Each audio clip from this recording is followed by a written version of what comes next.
Hakika hizi ndizo hatua pekee ambazo unaweza ukafanya chapati zako ziwe imara, ziwe nzuri, pia ziweze kuvutia kwa wateja either au kwa familia.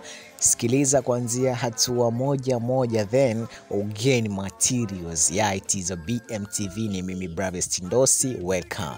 Nachukua ngano, nikishachukua ngano nitaichekecha, nikishamaliza kuichekecha nitachukua kwenye kifaa ambacho nimekiandaa kwa niaba ya ukandaji, nitaweka mule, nitachukua mafuta, nitachukua chumvi na sukari kidogo, nitachanganya. Kisha nitaanza kukoroga, kuvuruga ngano ile, ikishalainika nitachukua maji, nitaweka. Kisha weka ni uandaaji wa kukanda, nitakanda ngano yangu mpaka itakapolainika. Ikishalainika nitachukua mafuta kuilainisha kidogo. Baada ya hapo nitaanza kukata matonge baadhi niliyokusudia kutokana na wingi wa chapati. Kisha maliza nitachukua kibao changu, nitasukuma. Kisha sukuma, nitachukua mafuta, nitaisambaza kwenye chapati ile, kisha nitaikunja. Baada hapo nitafunika baada ya dakika 5. Nikisha maliza kufunika basi ni muda wa kuchoma.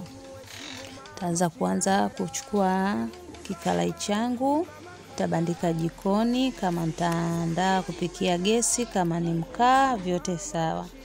Baada ya hapo nitaanza kusukuma, nitapika chapati zangu.